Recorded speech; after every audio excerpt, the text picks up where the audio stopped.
இன்ப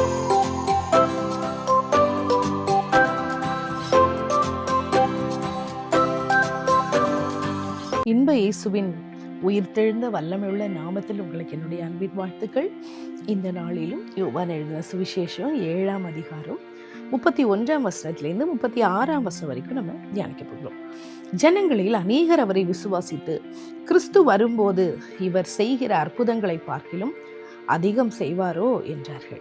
ஜனங்கள் அவரை குறித்து இப்படி முறுமுறுக்கிறதை பரிசேயர் கேட்டபோது அவரை பிடித்து கொண்டு வரும்படி பரிசேயரும் பிரதான ஆசாரியரும் சேவகரை அனுப்பினார்கள்.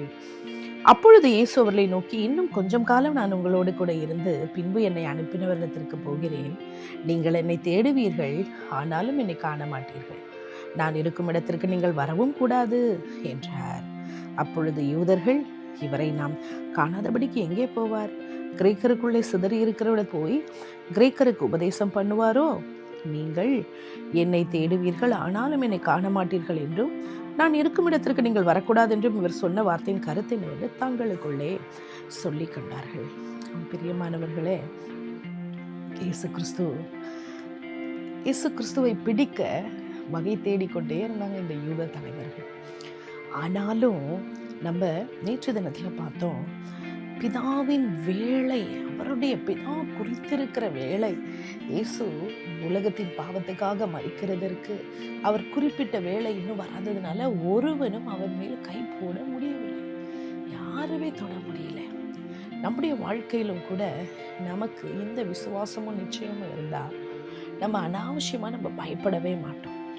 நம்முடைய வாழ்க்கையில் என்னைக்கு நம்ம ஆண்டவரோடு கூட போகணும், என்னைக்கு நமக்கு மரண நாள் குறிப்பிடப்பட்டிருக்கிறது, இன்னைக்கு என்னென்ன நடக்கும் என்று சொல்லி ஆண்டவருடைய அனாதி தீர்மானம் திட்டம் நம்ம வாழ்க்கையில வகுக்கப்பட்டிருக்கிறது. அப்ப தேவனுடைய கரத்துல ஆண்டவரை நம்பி இருக்கிற, முழுவதுமாய் பற்றி இருக்கிற பிள்ளைகளோட வாழ்க்கையில கர்த்தர் எல்லாவற்றையும் அவருடைய ஆளுகை கீழே வைத்திருக்கிறார்.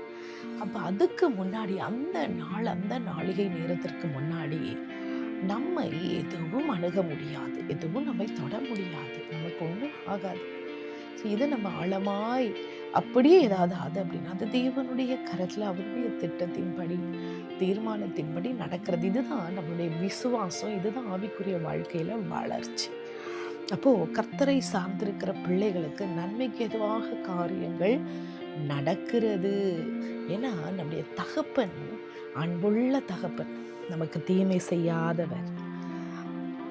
அப்படியே நாம நம்முடைய அறிவின்படி இது தீமை, அது தீமை, என் வாழ்க்கையில் இந்த துக்கம், இது பிரச்சனை அப்படின்னு நம்ம அறிவின்படி நம்ம நினைச்சாலும் ஒன்னே ஒன்று, அவர் மேல விசுவாசமும் நம்பிக்கை வைத்து இப்பொழுது நான் கடந்து பார்க்கிற இந்த தீமையான காரியங்கள் போல இருக்குதானா, நான் நம்பி இருக்கிற என் தகப்பன் இதை நிச்சயமாக நன்மைக்காக தான் இது நடந்திருக்கிறது, நன்மைக்கு ஏதுவாக இந்த உண்டாயிருக்கிறது என்று சொல்லி நாம அறிந்து கொள்ளக்கூடிய அறிவை பிதாவானவர், பரிசுத்த ஆவியானவர் நமக்கு தந்தருளும்படியாய் நம்ம ஆண்டவர்கிட்ட கேட்கணும்.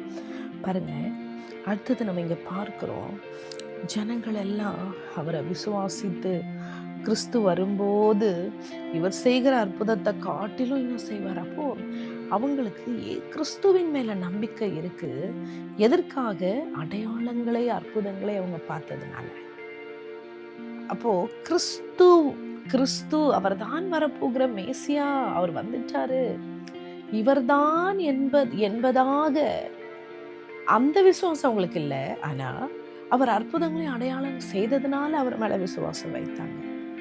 பாருங்க, ஸோ அவங்களே முடிவு பண்ணிட்டாங்க, இவர் கிறிஸ்து இல்லை அப்படின்னு முடிவு பண்ணிட்டாங்க. அந்த வெளிப்பாடு அவங்களுக்கு இல்லை. அதனாலதான் அவரை எப்படியாவது பிடிக்கணும்னு அவங்க என்ன செய்தாங்க? வகை தேடினாங்க. ஸோ அவங்களுக்கு தவறான ராங் அண்டர்ஸ்டாண்டிங், தவறான ஒரு புரிந்துணர்வு, அந்த பகுத்தறிகிற ஒரு ஆவி அவங்களத்துல இல்லை. பிரியமானவர்களை, நாமளும் நமக்கு சரியாக பகுத்தறியக்கூடிய ஒரு அந்த ஆவி வரம் இல்லை அப்படின்னா நாமளும் அநேக காரியங்களை தவறாக நம்ம முடிவெடுக்க வேண்டிய சூழ்நிலை வரும். அதனால தான் நம்ம ஆண்டவர்கிட்ட கேட்கணும், ஆவியானவரே எனக்கு பகுத்து அறிகிற அறிவை எனக்கு தாரும், எது நன்மை, எது தீமை, எது நான் செய்யலாமா, செய்யக்கூடாதா அப்படின்னு சொல்லி ஒவ்வொரு காலகட்டத்திலையும் நம்ம ஒவ்வொரு நாளும் நம்ம கேட்கணும், பகுத்தறிகிற அறிவை எனக்கு தாரும். அது மாத்திரம் இல்லை, இயேசு சொல்கிறாரு, நான் கொஞ்ச நாள் தான் உங்கள் கூட இருக்க போகிறேன், அதுக்கப்புறம் நான் என்னை அனுப்பி நான் வந்த இடத்துக்கு திரும்பி போவேன், நீங்கள் என்னை தேடுவீங்க ஆனால் காண மாட்டீங்க. அப்போது அவர்களோடு கூட அவர் இருந்த கொஞ்ச நாட்களில் அவர்கள் அவரை இனம் கண்டு கொள்ளலை, அடையாளம் கண்டு கொள்ளலை. அந்த சந்தர்ப்பத்தை அவங்க என்ன செய்துட்டாங்க? நழுவ விட்டுட்டாங்க, பயன்படுத்தி கொள்ளவில்லை. இயேசுவே சொல்கிறார், அப்புறம் நீங்கள் தேடியும் நீங்கள் கண்டுபிடிக்க மாட்டீங்க, உங்களால் பார்க்க முடியாது, நான் இருக்கிற இடத்துக்கும் உங்களால் வர முடியாது அப்படின்னு இயேசு சொல்கிறார். நம்முடைய வாழ்க்கையில் கூட தருணங்கள் கிருபையின் காலத்தில் இருக்கும், பரிசுத்த ஆவியானவர் நமக்கு கொடுக்கப்பட்டிருக்கிறாரு, நிறைய தருணங்கள் நமக்கு இருக்குது. ஆனால் அந்த தருணங்களெல்லாம் நம்ம வீண்படுத்திட்டோன்னா, காலங்களை பிரயோஜனப்படுத்தி கொள்ளலை அப்படின்னா, அந்த தருணங்கள் திரும்பி நம்ம வாழ்க்கையில் வராமலே போகலாம். ஆண்டவரை சேவிக்க தருணங்கள் கொடுக்கப்பட்டிருக்கலாம், அதை அலட்சியப்படுத்தி நம்ம இருந்துட்டோம் அப்படின்னா திரும்பவுமாய் ஒரு தருணம் நமக்கு இல்லாமே போகலாம்.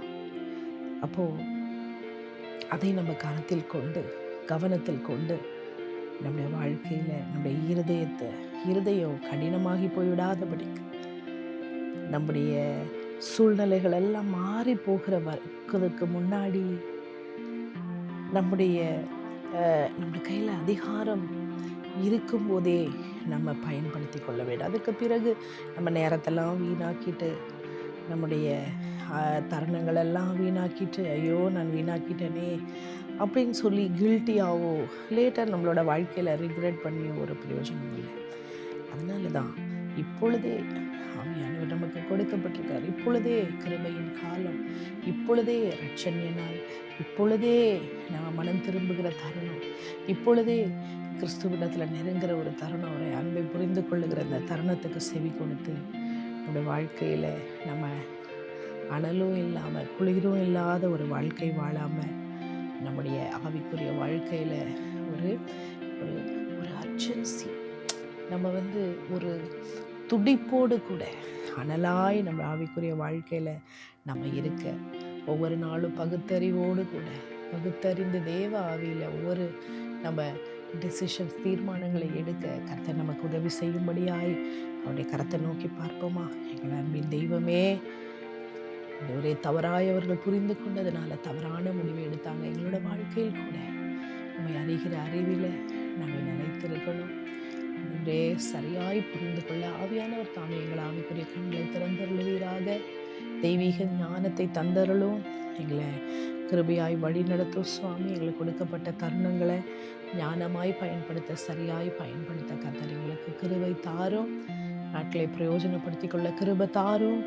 ஆவியானவர் எங்களோடு கூட இருந்து வழி நடத்தும். துதிக நமக்கு ஞாபகமுக்கு செலுத்தி இயேசுவின் நாமத்தில் ஜெபிக்கிறோம் பிதாவே. ஆமென், ஆமென்.